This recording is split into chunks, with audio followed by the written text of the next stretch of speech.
¿Qué tal? ¿Cómo están? Muchas gracias por acompañarnos una vez más en esto que es Enlace Internacional, coproducción que hacemos entre Canal Acequia y Señalú en política internacional. Soy Augusto Greli Fox y junto a Laura Prudencio vamos a estar esta horita dándote toda la coyuntura en materia de política internacional. ¿Cómo estás, Augusto? Bienvenidos, gracias por estar del otro lado, gracias por acompañarnos cada semana. Así es, vamos a dar una vuelta al mundo para destacar aquellas noticias que están en la tapa de la agenda internacional. Vamos a ver el adelanto ahora.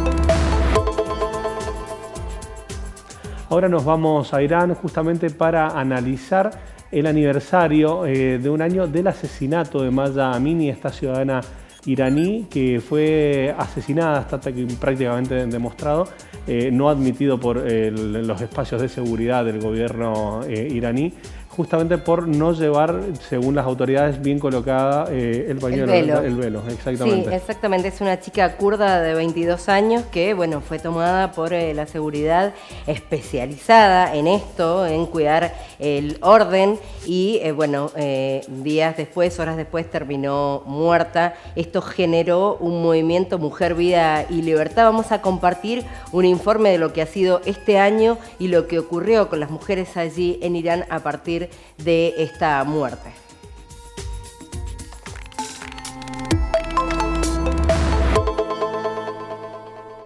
La lucha por la liberación nacida de la muerte. Desde el 16 de septiembre del 2022, fecha en que murió bajo custodia policial Mahsa Amini, una joven de 22 años de origen kurdo, después de haber sido detenida por no llevar bien el velo. Esta fue la chispa que detonó las protestas masivas en Irán y en muchas partes del mundo. Las imágenes de mujeres sin el hijab y cortándose el cabello recorrieron durante los siguientes meses los portales y noticieros, hasta que la atención mediática se desvió a otras noticias. ¿Qué sucedió desde el 16 de septiembre hasta hoy en Irán? Infinidad de protestas que no se conocieron en el mundo occidental. Hay que tener en cuenta que cada una de las protestas en Irán fueron reprimidas con intensidad creciente desde el inicio. La ONU informó en noviembre del año pasado que más de 300 personas murieron en las protestas, incluidos más de 40 menores. La agencia de noticias activistas de derechos humanos, con sede en Estados Unidos, estimó en enero la cifra en más de 500, incluidos 70 menores, sin contar las decenas de miles de arrestos por desobediencia a la policía de la moral.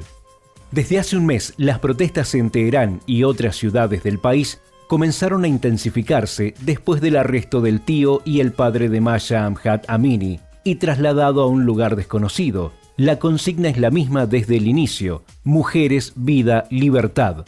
La diferencia es que en los últimos tiempos se puede escuchar muerte al líder supremo, haciendo referencia a Ali Jamenei. El líder cuestionado.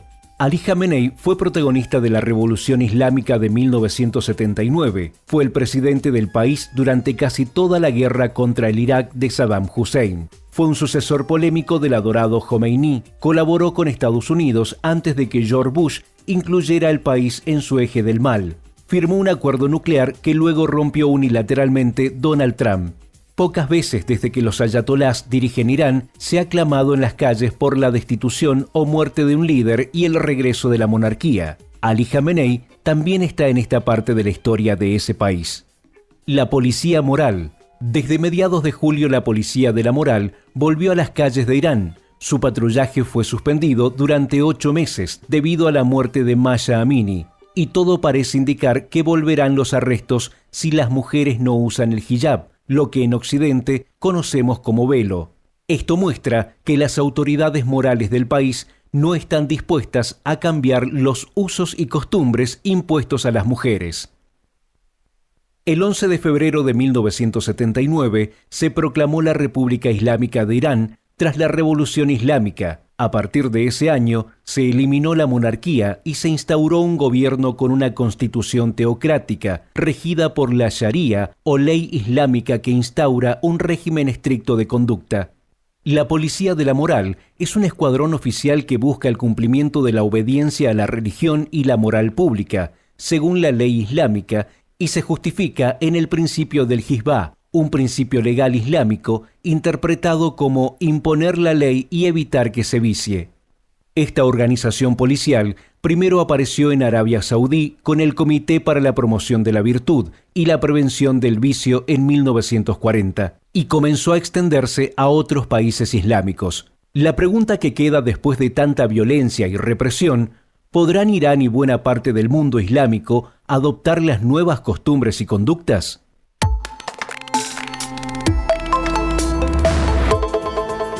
Bueno, es una pregunta que se sigue haciendo el pueblo, porque ya no son solo las mujeres las que salen a la calle, sino que se han involucrado los hombres que también acompañan a las mujeres que se rebelan contra el régimen iraní. Lo que plantean las mujeres, el grupo de mujeres que están pidiendo cambios es: no estamos en contra del hijab, lo que necesitamos es que nos dejen decidir qué queremos hacer, si queremos llevarlo o no llevarlo, y no por eso seamos castigadas. Mientras tanto, este 20 de septiembre el Parlamento aprobó un proyecto de ley que justamente endurece las penas a las mujeres que no se comporten de acuerdo a la ley. Esto es no llevar el velo, entre otras prohibiciones. Ahora tiene que pasar por el Consejo de Guardianes, que son un grupo de clérigos muy cerrados, y lo que se anticipa es que seguramente esta ley va a ser aprobada con penas para las mujeres que alcanzan hasta los 10 años de prisión. Esto se da en un contexto en el cual lo sancionan 4 días después del aniversario del asesinato a Mahsa Amini, lo cual también se puede entender como un mensaje o una suerte de aleccionamiento,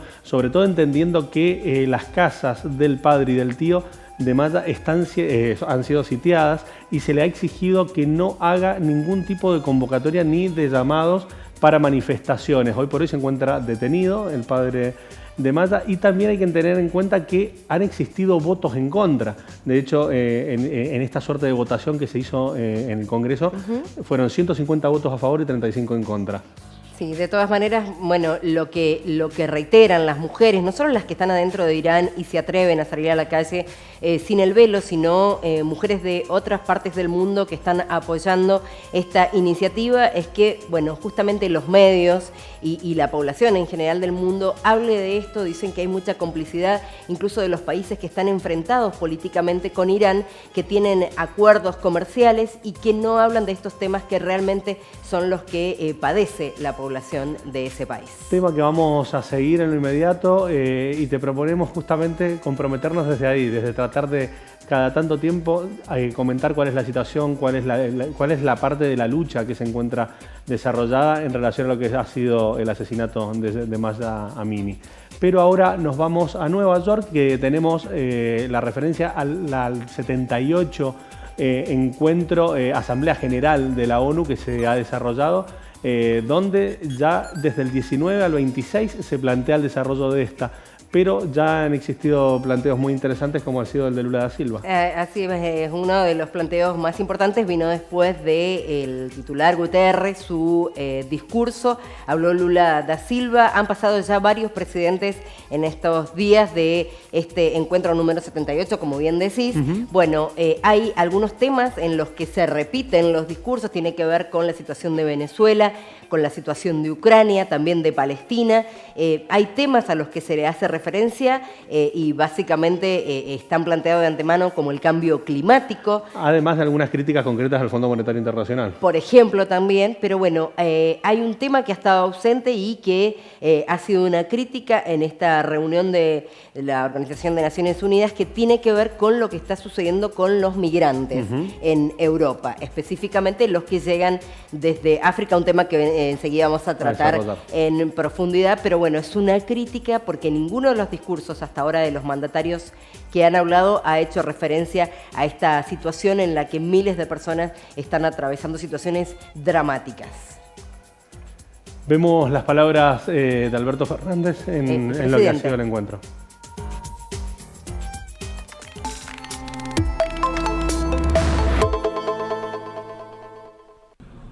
El sistema financiero internacional no demuestra voluntad de adaptarse a un mundo que requiere recobrar la equidad que ha perdido. Por el contrario, solo busca imponer las mismas políticas ortodoxas que profundizaron la desigualdad y la miseria que hoy ve el mundo.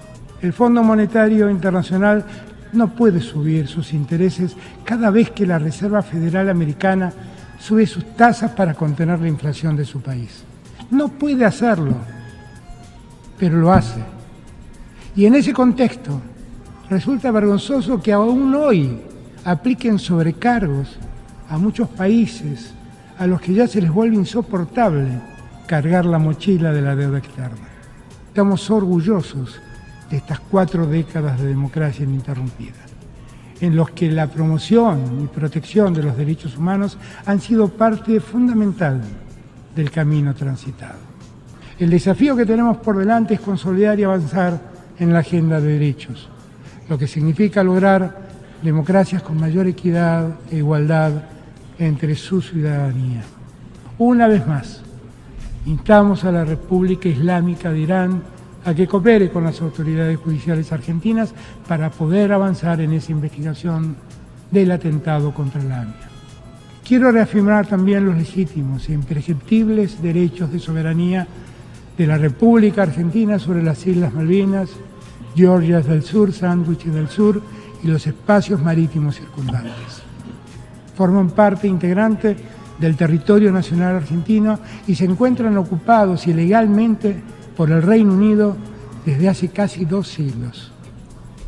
De conformidad con las resoluciones de esta Asamblea General y su Comité Especial de Descolonización, la forma de resolver la situación de las islas es a través de la negociación de soberanía entre Argentina y el Reino Unido. Lamentamos que el Reino Unido continúe rehusándose a reanudar las negociaciones.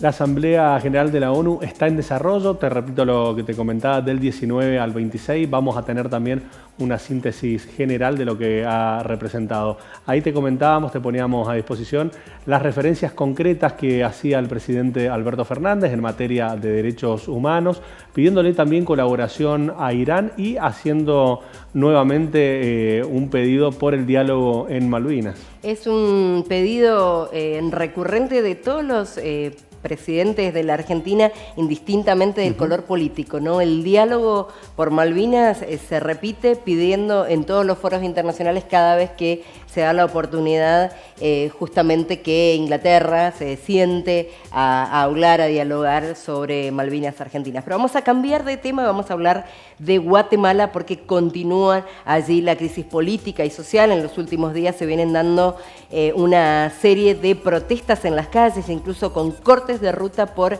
el pedido de renuncia de la fiscal general Consuelo Porras, quien, bueno, lleva adelante lo que califican muchos de una persecución política a el partido Semilla, el partido del presidente electo Bernardo Arévalo de León. En este contexto hay que hacer una referencia concreta a lo que ha sido el asesinato de Aníbal Ramírez, un referente distrital, podríamos decir, del partido de Arévalo, quien ha sido asesinado al sur de Guatemala, casi en la frontera con México, y lo cual ha sensibilizado mucho el ámbito político, social. De hecho, se pudo ver a un Arévalo por primera vez pidiéndole una participación activa a la gente en defensa de la división de poderes, en defensa de las instituciones, en defensa de la autonomía política y también para pedirle al pueblo que lo ayude a llegar el 14 de enero a la presidencia. Que es el momento en que debería, bueno, tomar el mando del país. Recordemos que ha sido suspendido esta etapa de transición, que por cierto es muy larga. Son muchos meses los que entre el momento que fue electo al que debe asumir, y esto tampoco ayuda a esta situación tan caótica que se vive en lo social y lo político en Guatemala. Tal cual, de hecho tomamos las palabras a las que hacía referencia Vanessa Cárdenas en relación a los intereses, al poder, a las complicaciones en relación a la independencia de poderes que lleva justamente a Guatemala a esta instancia, a esta situación. Viajamos ahora a Marruecos, donde bueno, ya ha pasado prácticamente 2 semanas de la catástrofe que se cobró, este terremoto de 6,8 en la escala de Richter, que se cobró cerca de 3.000 vidas.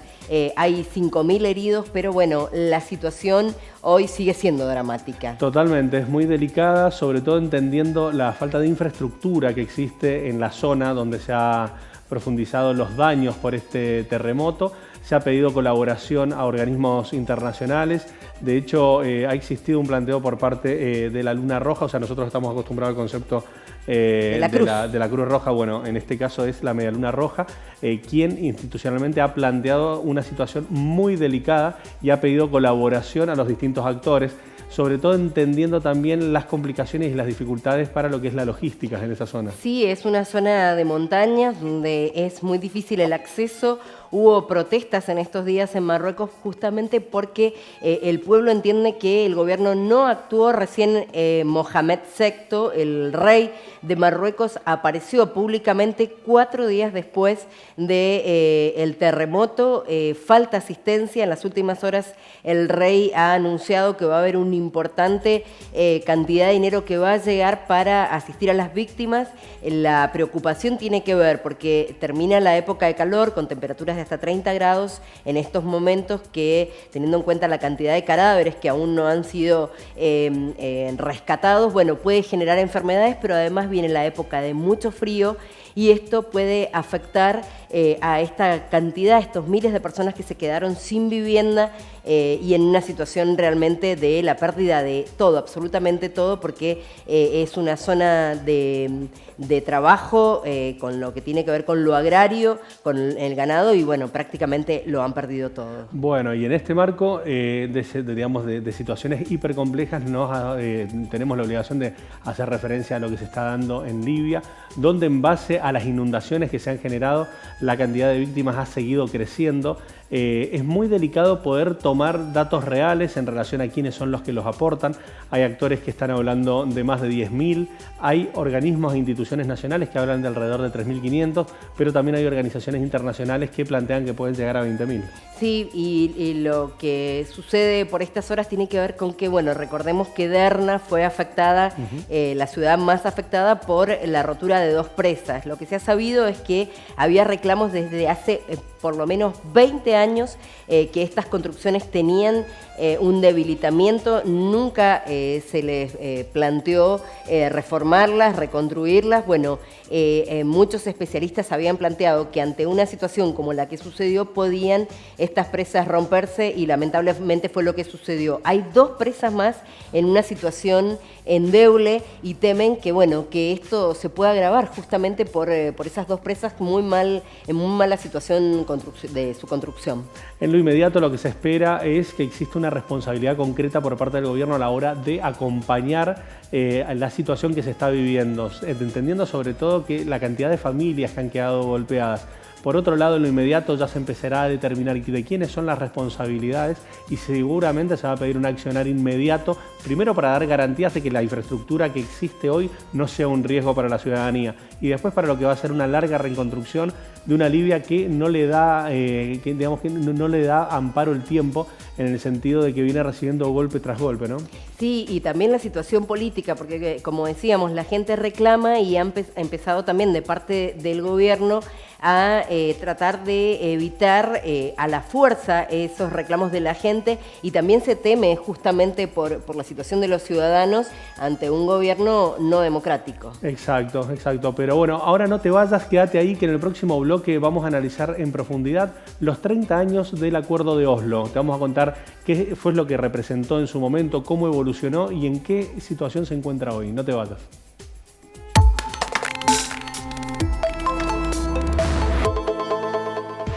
¿Querés internet? Entonces querés Aero. Internet que vuela en todo Mendoza. Llámanos al 0810-333-0446. Ingresá a www.aero.com.ar. Aero. Internet que vuela.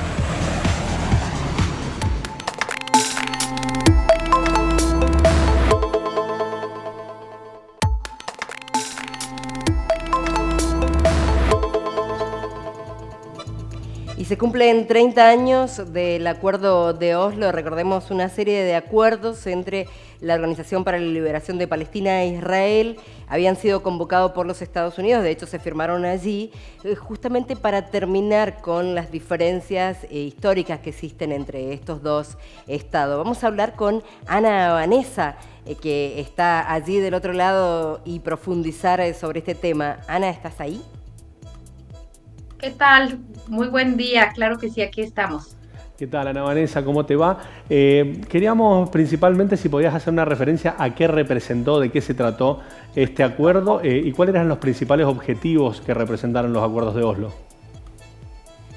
Sí, claro que sí, pues un 13 de septiembre de 1993 es un momento que se celebró mucho, sobre todo en Estados Unidos, porque se firman estos acuerdos de Oslo que parecía que iban a poner fin a un conflicto que había iniciado desde 1948 con la creación del Estado de Israel y que, bueno, tienen como protagonistas a Yasser Arafat como representante de la OLP, de la Organización para la Liberación de Palestina, y también al gobierno de Israel con Isaac Rabin y a su parte diplomática, Shimon Peres, en ese momento. Y bueno, es uno de los goles de la administración Clinton para pacificar o para mediar en la situación del Medio Oriente. Y en este caso, bueno, estos acuerdos pues tienen una serie de etapas. Obviamente es un conflicto histórico muy sensible, ¿no? Y que no podían llevarse a cabo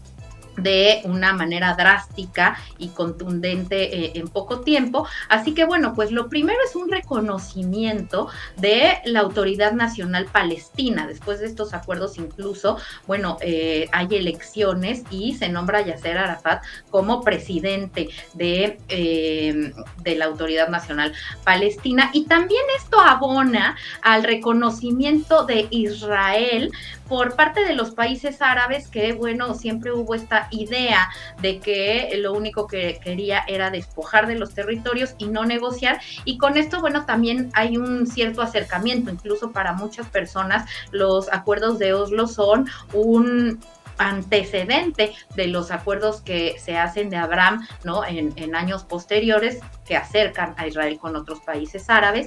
Y en este caso, en los acuerdos de Oslo, pues lo primero es este reconocimiento, como les decía, de la Autoridad Nacional Palestina. Y también, por otro lado, bueno, pues una partición del territorio, principalmente de Cisjordania en tres, una parte que correspondía al dominio total de los palestinos, una parte en conjunto con Israel y otra que tenía el ejército israelí, aproximadamente un 60% del territorio, en sus manos para ir haciendo una transición y formar un Estado palestino para 1999. Quedan algunos temas en el tintero para una etapa posterior, como es el estatus que va a tener Jerusalén, qué pasa con los asentamientos israelíes en Cisjordania, con los retornados palestinos hacia estos territorios y sobre todo pues el territorio sensible de la frontera. Todo esto queda para un futuro. ¿Qué es lo que pasó en estos 30 años? Porque muchos ahora mirando hacia atrás entienden que Yasser Arafat cumplió y del lado de Israel no se cumplió, que él confió y terminó aceptando y del otro lado no pasó lo mismo.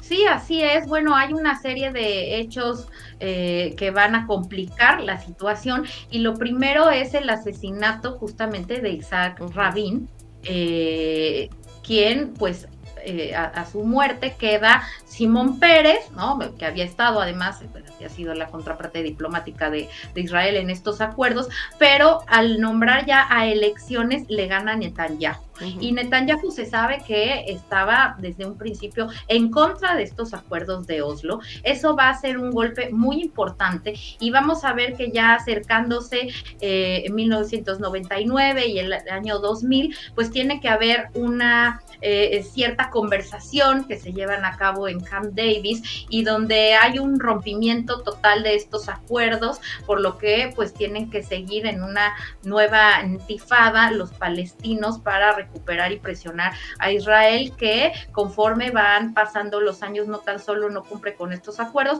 sino que va tomando una mayor cantidad de territorio, y es por eso que hoy en día pues se habla de que Israel no cumplió su parte, que fue una treta para nada más acercarse a algunos países árabes, pero pues bueno, finalmente también esto es cierto, le abre la puerta a Israel para tener otra conexión con los países árabes. Vanessa, en lo que es propiamente el conflicto palestino-israelí, el propio Donald Trump en su momento prácticamente quiso imponer una suerte de acuerdo que no tuvo respaldos ni apoyo. ¿En qué quedó eso y cuáles crees vos que son los desafíos inmediatos en relación al conflicto?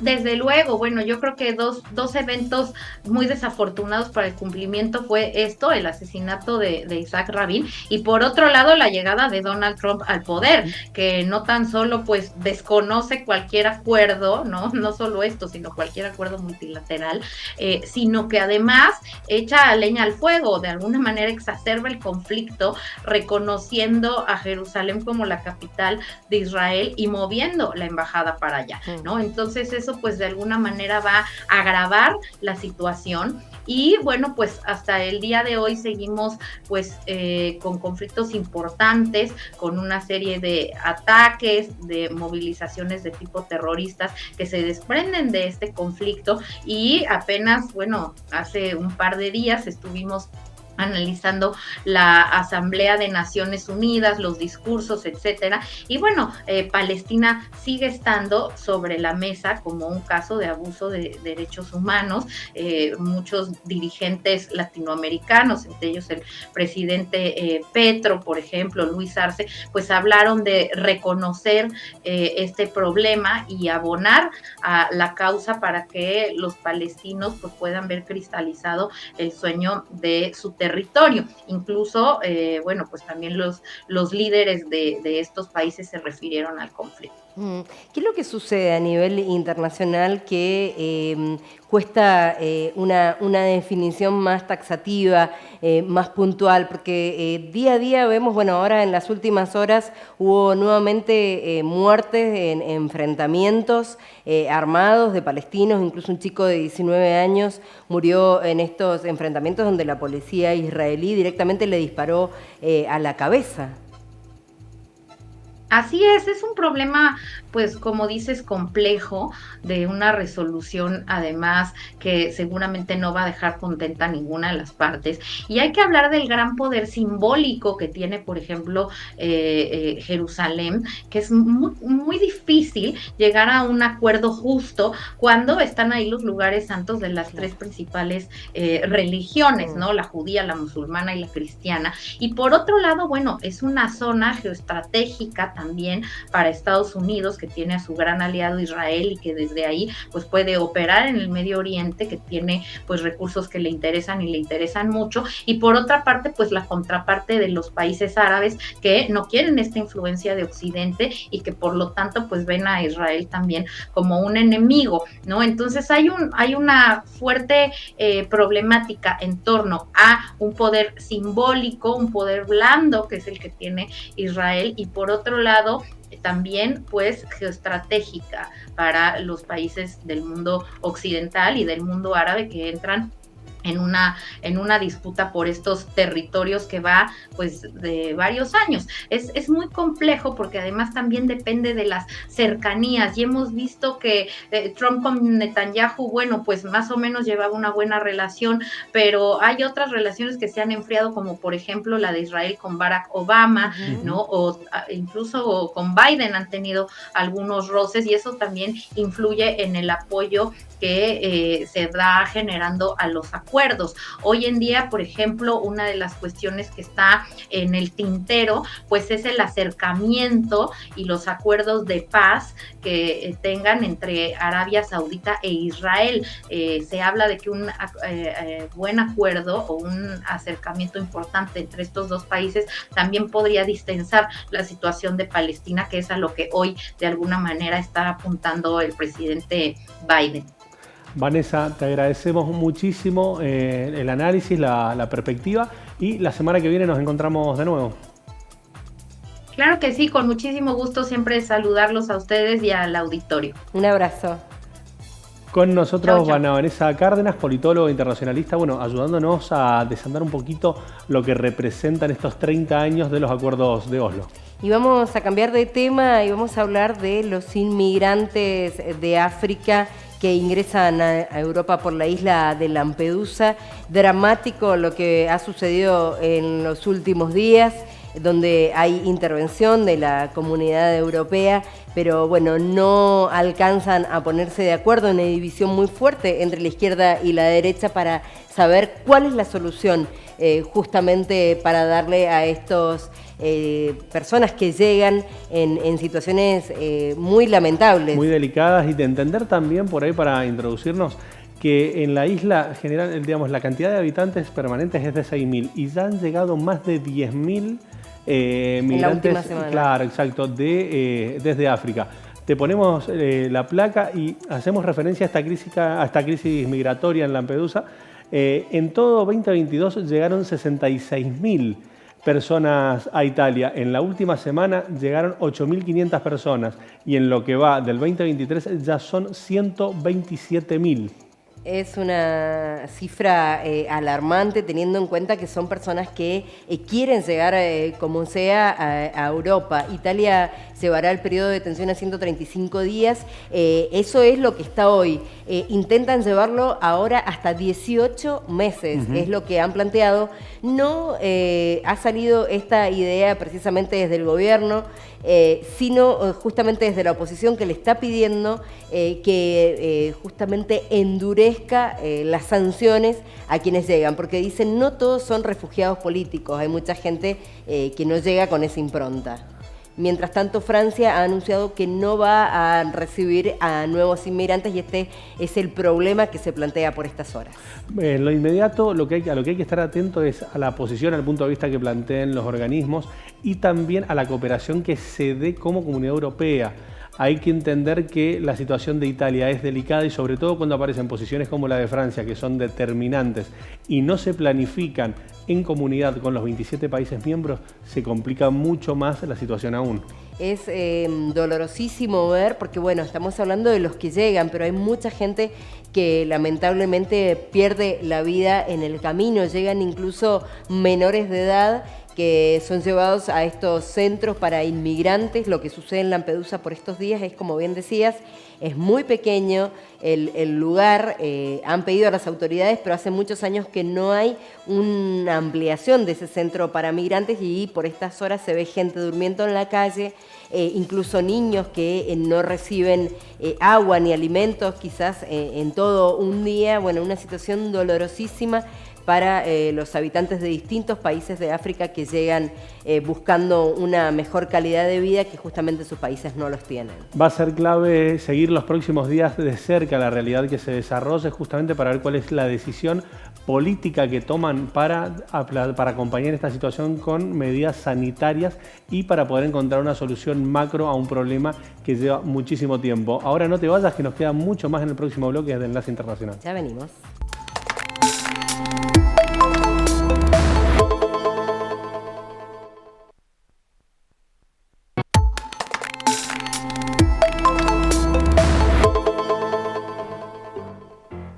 Último bloque de Enlace Internacional. Como te habíamos hecho referencia, queremos analizar la situación que se está dando en África en relación a lo que hace a la seguridad. De hecho, se ha dado un encuentro en la región del Sahel entre 3 países y queremos analizarlo en profundidad, qué representa y qué alcances tiene.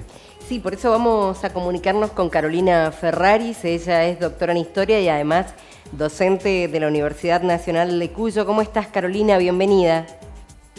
Hola, ¿cómo están? Buenas tardes audiencia, mucho gusto estar nuevamente con ustedes. Bueno, realmente un gusto también poder compartir este espacio para hablar de un tema que se ha hablado bastante poco, pero es importante analizarlo. Tiene que ver con estos tres países, Níger, Mali y Burkina Faso, que han firmado este fin de semana pasado un acuerdo, un pacto de seguridad para defenderse como bloque de cualquier intento de intervención.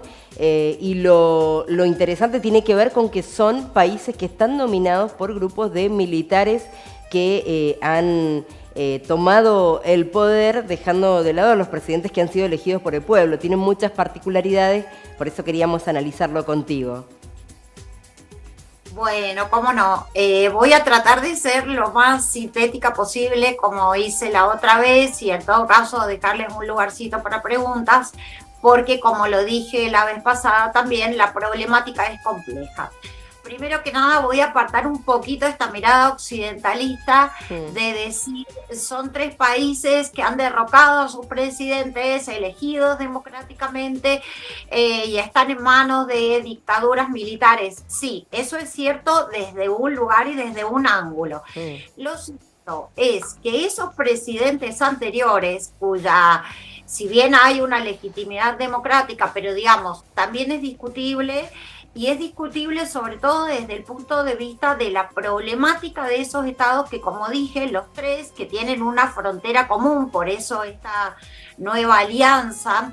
Quiero señalar que esta alianza no es tan nueva como parece, porque ya en los años 70, en 1970, en el mismo lugar, en Litaco, Burma, firmaron una alianza que tenía que ver con la protección de los recursos humanos, con la protección de los recursos naturales y con la protección de toda el área. Es decir, había ya una manifestación desde los años 70 del siglo XX, por lo cual esta no es absolutamente novedosa. Lo que sí es novedoso es que esta se inscribe en el marco de una alianza defensiva.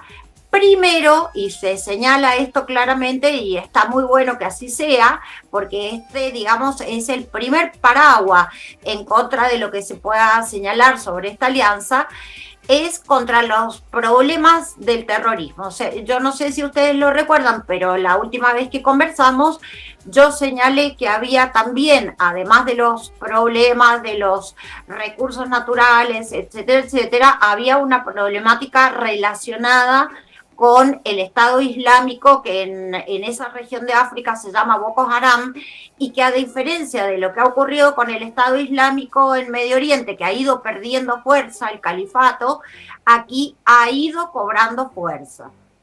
Entonces, uno de los primeros destinatarios de este pacto, de esta nueva alianza, está, digamos, orientado, o es un claro mensaje hacia estos movimientos yihadistas, terroristas que existen realmente, islamistas, en la región. Pero de paso, también es una advertencia para las posibles intromisiones, especialmente del Estado francés, que, como dije, era el colonizador que en el siglo XIX se estableció en la zona. En el caso de Burkina Faso, por ejemplo, le ha dado desde el año pasado un ultimátum que ha refrescado últimamente para que se retiren, y los franceses todavía no toman la decisión ni dan una respuesta a la retirada. Entonces, decía, también analizarlo desde el punto de vista de la zona. Por otro lado, ¿se acuerdan que yo había hecho la diferencia y había puesto hincapié en la importancia de dos estados? Uno es Nigeria y el otro Níger, que es uno de los firmantes de este pacto.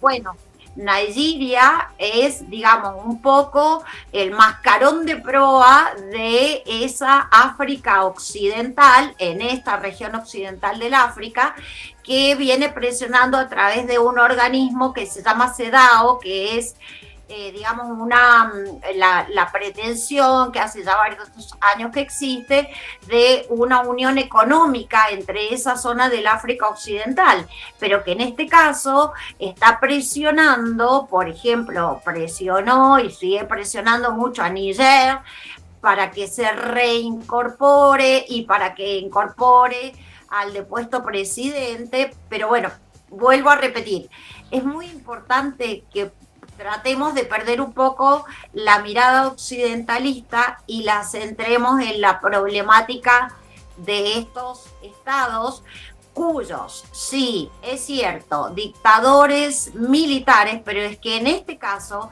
están tratando de propiciar, y no estoy poniéndome en defensa de ninguna dictadura, sino digo, la mirada debe abrirse, porque lo que ellos están tratando de propiciar es lo que nosotros llamaríamos un nacionalismo fundacional, es decir, desprenderse realmente, no solamente en la letra, del dominio francés y a través de ese del de los Estados Unidos, y poder hacerse dueños verdaderamente de esas materias primas que, como señalé, son importantes, pero que además están en disputa porque los europeos quieren seguir teniendo el control de esas materias primas. Claro, y ahí hay un detallito que tiene que ver con cómo la gente, los pueblos en estos países inmediatamente han apoyado a estos gobiernos, y de hecho después de firmar este acuerdo muchos jóvenes fueron como voluntarios para sumarse a las milicias de cada uno de estos tres países.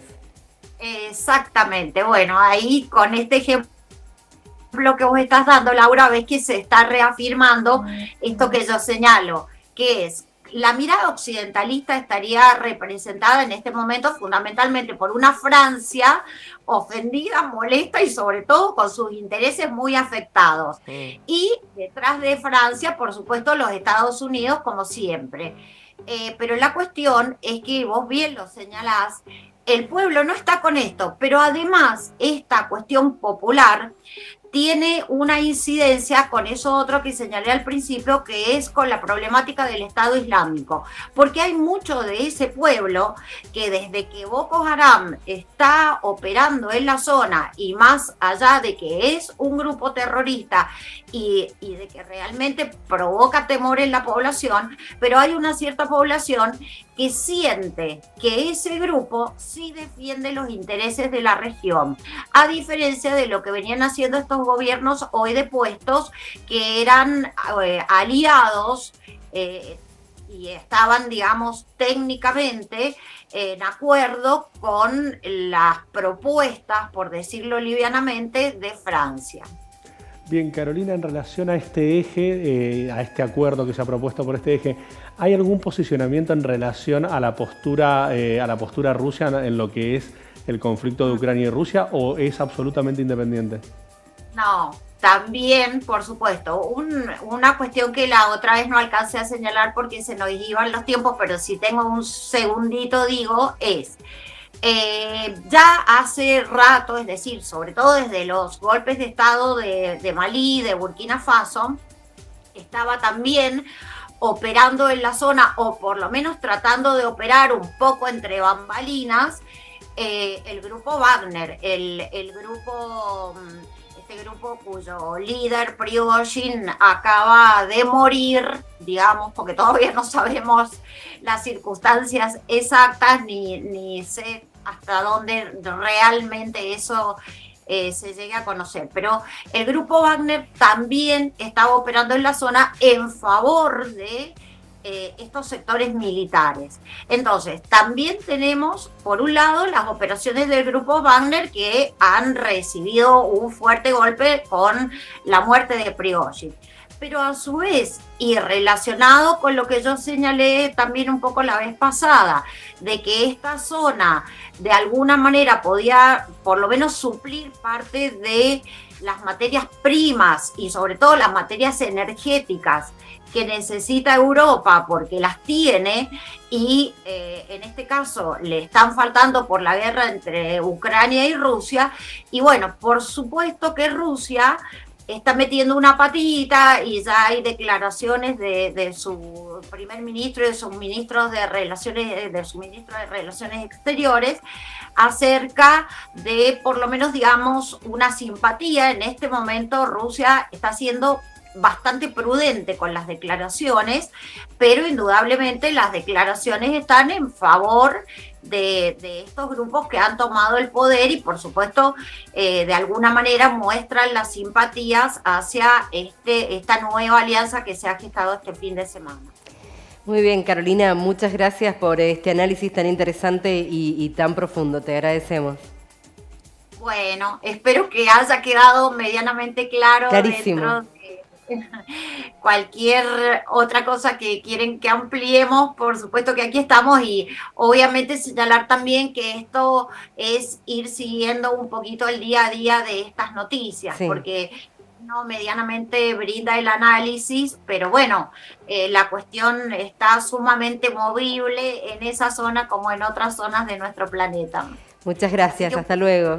Hasta luego. Bien, en relación a un tema que nos quedaba que es no menor, te habíamos hecho referencia hace un par de semanas, se ha dado el encuentro del G77, te habíamos comentado que se realizaba en La Habana. De hecho, se llegó a este encuentro en un contexto en el cual hubo contactos secretos, en teoría, en su momento, entre altos funcionarios de Cuba y de los Estados Unidos, justamente para garantizar las condiciones de dicho encuentro. Bueno, realmente una novedad, teniendo en cuenta que son dos países históricamente antagónicos, pero ahí lo que se ha sabido es que en esta reunión ha habido un pedido que ya hace mucho tiempo La Habana, Cuba viene realizando, que es salir de esa lista de países terroristas. Tal cual. De hecho, algo que hay que tener en cuenta, que es para profundizar en otro ámbito por ahí o trabajarlo específicamente, es justamente esta herramienta que se utiliza en relación a la situación donde colocan a distintos países, que es el bloqueo y el embargo. Es ahí donde se dan varios puntos de discusión. Te contamos que el G77 es un grupo de países, de hecho es el organismo que mayor cantidad de países tiene por dentro de lo que es la ONU. Esto se generó en 1964 con 77 países y en la actualidad tiene 134.